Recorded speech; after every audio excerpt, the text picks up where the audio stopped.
The announcement rang like a hymn of salvation. In capitals from Washington to Brussels, headlines declared the International Monetary Fund would erase billions in African debt. Anchors smiled. Ministers applauded. Relief, they said, had finally come to a continent too long chained by numbers on ledgers. It sounded like rain falling on dry soil. But in Ouagadougou, Ibrahim Traoré did not clap. He clenched his fist. Because relief, once you read the clauses, carried a price no one dared to name aloud. Not dollars, not euros. The price was Africa's lifeblood. Gold, oil, uranium, pledged away as collateral for debts that had never built schools or fed children. It was not mercy. It was a transaction dressed in silk, lined with steel. And one young leader saw through it. A soldier turned head of state, born of the Sahel's dust, chose not to sign. He chose to question. Could this be salvation? Or was it a new colonization wearing the mask of generosity? Stay with us. This story is not a headline. It is a hinge in history.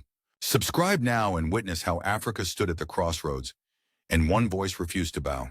The announcement came like a thunderclap across the continent. Billions of dollars in debt erased with the stroke of a pen. In Dar es Salaam, ministers toasted with champagne. In Kinshasa, officials gathered around microphones to proclaim a new dawn. In coastal capitals, banners spoke of relief, renewal, partnership. Western television anchors framed it as a historic gesture of mercy. For African treasuries gasping for liquidity, it was oxygen. For ordinary families queuing at bakeries, it sounded like hope. But in Ouagadougou, the celebration did not echo. Ibrahim Traoré sat in a dimly lit briefing room, his elbows pressed into the wood of the table, eyes fixed on the glowing television screen. He had seen this choreography before: smiling photo ops, scripted press conferences, sudden availability of loans precisely when governments were most desperate. His face betrayed no joy, only suspicion. What troubled him was not the money. It was the collateral. The term sheets, polished in legal language, were vague enough to seem harmless, but sharp enough to cut. Phrases like commodity-backed amortization and stabilization mechanisms decorated the contracts. To the untrained eye, they promised security. To Traoré, they signaled chains. Gold bars, oil barrels, uranium stocks, assets meant to guarantee the debt. Assets not valued in Ouagadougou or Bamako, but in benchmarks dictated by London and New York. He asked quietly, almost to himself, why collateralize what we already own to cancel what we never spent? The room fell silent. One minister cleared his throat. Mr. President, they are not approaching us directly. They know your stance. They are circling us through our friends. And indeed, in Dar, press conferences spoke of $2 billion in obligations forgiven. In Kinshasa, copper and cobalt were pledged. A coastal state tied its offshore crude to obscure adjustment clauses. Each signature tightened a knot around Africa's future. Western diplomats cheered. Camera flashes immortalized smiling handshakes. Yet the language, smooth as silk, concealed the steel beneath. Relief, renewal, partnership, words that sounded like oxygen but hid the price of blood. Traoré was not convinced. At midnight, he summoned a small group into a windowless room, economists, auditors, and 2 intelligence officers seasoned in tracking illicit finance. The president's voice was steady. We form a unit. Quiet, fast, relentless. Follow the money. If this is clean, we will see it. If it is a net, we will feel the pull. Thus began the Financial Investigations Unit. No press releases, no official acronym. Just 12 people with a mandate. Trace every wire, every clause, every intermediary. They combed through public procurement records, cross-checked advisory contracts, mapped banks used for clearing. Patterns emerged. Funds intended for African treasuries were diverted through Western clearinghouses, accruing costs before a single cent reached national budgets.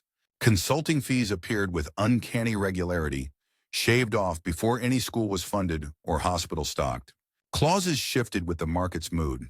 If gold prices rose, obligations grew. If oil prices dropped, collateral stretched further. Heads they win, tails you lose. One young analyst from Kaya stared at spreadsheets until dawn. They are locking us to their price, she whispered. Even when we win, we lose. Then came the revelation that changed the investigation scope. Buried in email chains between IMF staff and a private American consultancy was a phrase that leapt off the page: Phoenix architecture. A digital settlement system tied to commodity baskets. African oil, gold, uranium. At the bottom of the partner deck, a name carried disproportionate weight: advisory, DJ Trump. The room fell still. The unit's auditors looked at one another, realizing what this implied. The initiative was no mere debt relief. It was scaffolding for a new global currency, one marketed as unbreakable because it was anchored in Africa's resources. A project that tied directly to the ambitions of a former United States president. Traore closed the folder slowly, his breath steady but heavy. He understood then, this was not an ordinary negotiation. It was a coup of another kind. A coup without soldiers, carried out with contracts and clauses. And as the night deepened over Ouagadougou, a single thought crystallized in his mind. If the truth came too early, it would be dismissed as anger. But if it came with evidence, it would become judgment. The Financial Investigations Unit had uncovered the first thread of a vast design. The question now was, could they unravel the entire web before the trap snapped shut? The weeks that followed were restless. The Financial Investigations Unit traced bank wires, decoded memos, pulled contracts from dusty archives. Each new clause seemed designed to entangle, each fee structured to siphon. Yet the true centerpiece came one late night, when the lead auditor laid a single page on Traore's desk. At the top, bold letters, Phoenix Dollar Commodity Stabilization Thesis. Beneath it, bullet points in technical jargon. One line stood out like a scar across the paper. African programs provide non-correlated anchor assets, debt relief, digital adoption, optics. And at the very bottom, in the smallest font but carrying the greatest weight, an advisory note signed with 3 letters that needed no explanation. DJ Trump. The silence in the room was thick as stone. Months of suspicion had crystallized into evidence. This was not simply an IMF package. It was the foundation of a new currency project. Trump's long-promised digital dollar, given credibility not by innovation, but by Africa's gold, oil, and uranium. Without these, the coin was just code. With them, it could be marketed as unbreakable. Traore rose from his chair, pacing once across the room before turning to the window. The lights of Ouagadougou shimmered outside, the hum of motorbikes and market stalls rising into the night. They have learned from the last fight, he said. No soldiers at ports. No sanctions announced on podiums. Instead, they sign our brothers, then use our brothers to corner us. His advisors urged him to go public immediately. Expose it tonight, one whispered. But Traore shook his head. Truth shouted too early is dismissed as anger. Truth delivered with evidence becomes judgment. We will gather the chain. Contracts, wires, intermediaries, signatures. When we speak, we cannot miss. The waiting only sharpened anticipation. Across the continent, deals were already being signed. In Dar, officials celebrated $2 billion of debt cancellation. In Kinshasa, cobalt was traded for stability. In coastal states, offshore oil was pledged as adjustable assurance. A phrase harmless on paper but perilous in practice. The trap was closing. Finally, the moment came. A dawn was chosen. Loudspeakers wired across Ouagadougou crackled to life. Farmers with dusty hats, students carrying notebooks, miners still in their work clothes gathered in the square, radios from villages hundreds of miles away tuned in. The young president had promised not hope but evidence. Traore walked onto the stage carrying a folder, not a script. His uniform was plain, his expression unflinching. He began without flourish. They call it debt relief. But what is relief that demands our gold? What is freedom that chains our oil? The crowd stirred, uncertain but listening. He raised the folder. Today I will not give you slogans. I will give you contracts. Clause by clause, he read aloud. Collateral in uranium. Adjustable valuation rights. Consulting fees siphoned before a single classroom was built. Then he held up the slide that his investigators had uncovered. Phoenix Dollar Commodity Stabilization. Trump's name gleamed at the bottom line. For a moment, silence hung heavy. Then came the roar. Farmers shouted until their throats burned. Students chanted until their voices cracked. Cancel the contracts. Cancel the chains. The square trembled as the chant spread from street to street, city to village, radio to radio. Within hours, the footage went viral. In Bamako, giant screens replayed his speech. In Niamey, miners marched with placards. Our uranium is not your guarantee. In Kinshasa and Dakar, opposition parties seized the revelation to corner their governments. Parliaments turned into battlegrounds. Ministers stammered when asked why clauses pledging national resources had been signed without scrutiny. Western media scrambled. IMF spokespeople called the documents selective leaks, insisting the Phoenix Project was unrelated to debt relief. Yet the evidence was already circulating online, translated into French, Arabic, Swahili. Ordinary citizens read the clauses themselves. They did not need analysts to explain exploitation. Then came the international backlash. Trump himself, never one to remain silent, went on television. This young man in Burkina Faso, he doesn't understand finance. He should thank us. Without America, Africa is nothing. The soundbite reverberated like a gunshot. Instead of diminishing Traore, it inflamed anger across African radio stations. Callers mocked Trump's words. They want us to thank them for stealing from us? What had begun as a midnight investigation was now a continental reckoning. And the more the IMF and its allies denied, the more credible Traore's evidence became. The square had roared, the continent had stirred. But could this eruption of truth withstand the weight of sanctions, shortages, and the grinding machinery of global finance? The IMF did not remain silent. Within days of Traore's speech, a carefully worded statement was released, dismissing misinterpretations and assuring that the debt relief initiative had no hidden conditions. But behind closed doors, the tone was very different. Disbursements were delayed. Grain shipments bound for Sahel ports were mysteriously inspected at European harbors. Insurance rates for African exports rose overnight. The screws of economic pressure began to tighten. In Ouagadougou, the consequences were immediate. Bread prices climbed. Fuel lines lengthened. Schools shortened hours as teachers' salaries arrived late. Clinics reported shortages of medicine. What was presented as relief had, in practice, made life heavier for those least able to bear it. Yet something remarkable stirred beneath the hardship. Instead of folding under pressure, communities organized themselves. Neighborhood committees formed to track rumors and expose provocateurs. Students set up social media accounts dedicated to debunking IMF talking points line by line. Farmers pooled grain across borders to cushion shortages. In the face of scarcity, a spirit of solidarity began to bloom. One reporter asked a woman waiting in a long queue for rice why she still supported the government despite the hardship. She looked into the camera and answered with words that would echo far beyond Burkina Faso. Better hungry and free than fed with chains. But the price of defiance was not only economic. Politically, the continent split. In Dakar, parliamentarians clashed over whether their country's IMF deal had mortgaged offshore oil. In Kinshasa, opposition leaders brandished leaked documents on the floor of parliament, demanding answers. In Bamako and Niamey, activists projected Traore's speech onto walls in public squares. Western commentators sought to diminish him. A Paris anchor asked almost kindly whether a young soldier from the Sahel truly grasped the complexities of global finance. But the question only fueled anger. Complexity, African students replied, is the excuse they use to hide change in contracts. Inside the IMF, frustration boiled over. Leaked calls revealed officials lamenting, "We underestimated him. He has turned the narrative." What was debt relief is now colonialism in the public mind. The phrase spread quickly on radio shows and social media. Relief is colonialism. Meanwhile, the internal investigation continued. The Financial Investigations Unit released more documents, showing how a handful of Western consultancies designed, valued, and publicized the very contracts they profited from. The loop was tight, elegant, and suffocating. But exposure weakened its grip. And at the heart of it all, Ibrahim Traoré's refusal to sign became more than a personal stance. It became a symbol. The Ibrahim Traoré coup, not of guns and soldiers, but of truth against deception. For the first time in decades, an African leader had not merely denounced exploitation, he had shown the clauses, the signatures, the evidence. Still, the cost mounted. Families rationed meals. Markets trembled. Opposition figures within Burkina Faso itself began to whisper that the country could not endure isolation.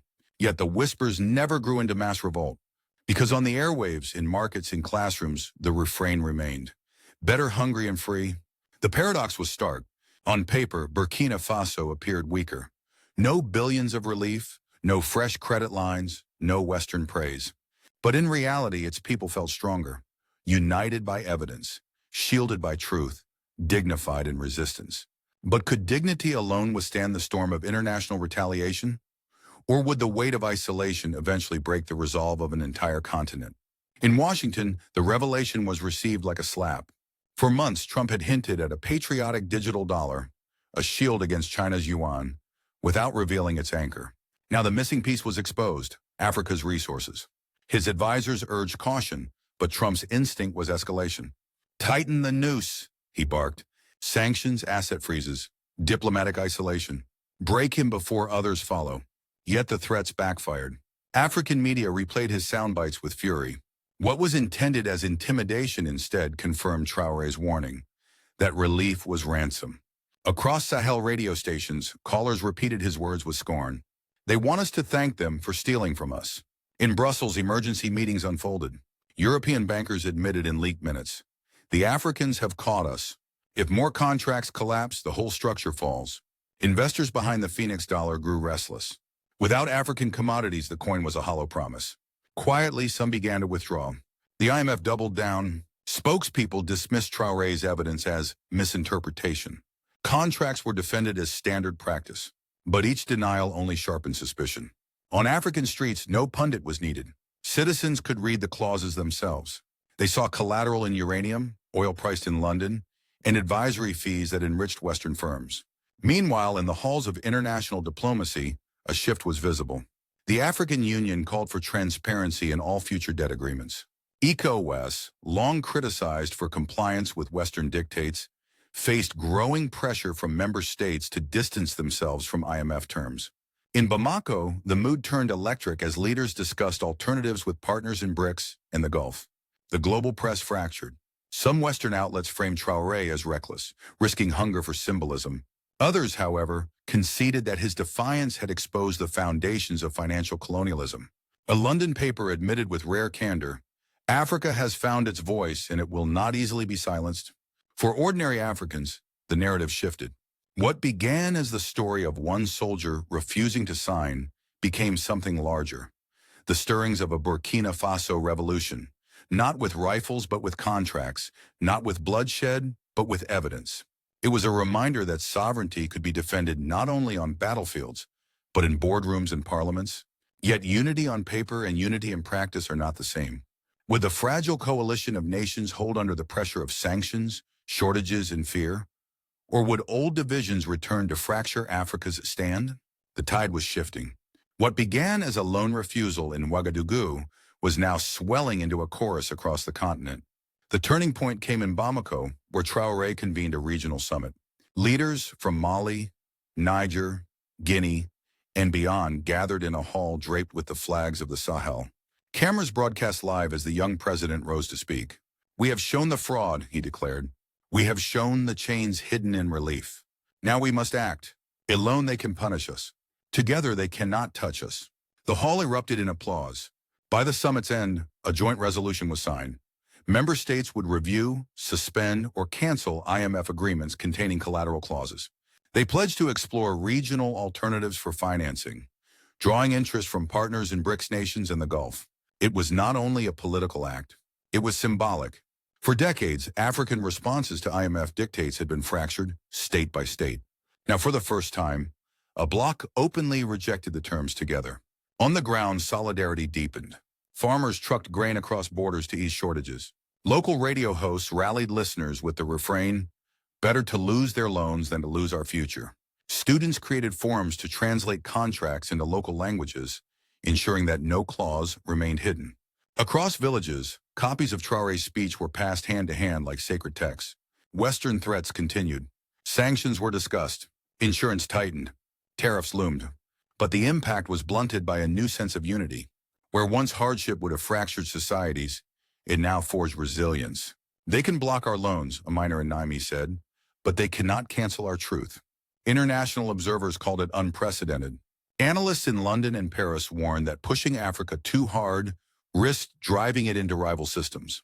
Some investors quietly pulled back, unwilling to be associated with contracts branded as chains. The Phoenix dollar, once touted as a grand innovation, began to stall. For the people of the Sahel, however, victory was not about collapsing a currency project. It was about reclaiming dignity.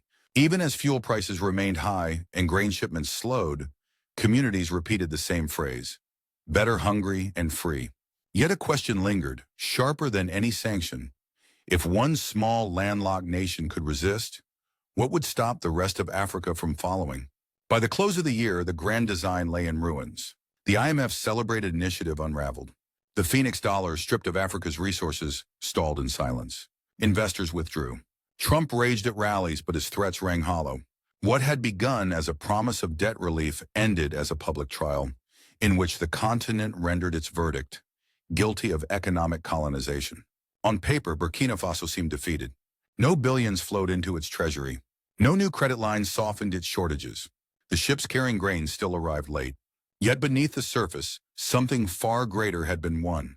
For the first time in decades, Africans had stared at the fine print and said no. They had refused to trade their children's future for someone else's experiment. In Bamako, flags of Burkina Faso, Mali, and Guinea fluttered together. Traoré's words cut through the dusk. They thought our silence was ignorance. They thought our hunger was weakness. But hunger has not broken us. Silence has not blinded us. We have read their contracts, and today we cancel not just their agreements, but the very idea that our resources are theirs to command. Crowds erupted. Farmers lifted sheaves of grain. Miners raised their helmets. Students waved notebooks. It was not merely a rally. It was a declaration of dignity. Across Africa, the moment resonated as proof that truth, unity, and courage could achieve what weapons and sanctions never could. The Ibrahim Traoré coup was not a coup of tanks or soldiers. It was a coup of evidence. Contracts laid bare, chains exposed, sovereignty reclaimed. It became the seed of a wider awakening, inspiring others to question what they had long accepted as inevitable. The stirrings of a Burkina Faso revolution did not roar through battlefields but through boardrooms, classrooms, and streets filled with voices unafraid to say no. And so the legacy endures. The IMF had planned a coup of silence and surprise. Traoré answered with transparency and defiance. That is why history will remember this moment not as a collapse, but as a rise. Stay with us, for Africa's story is not finished. Share this truth, subscribe, and walk with us into a future unchained.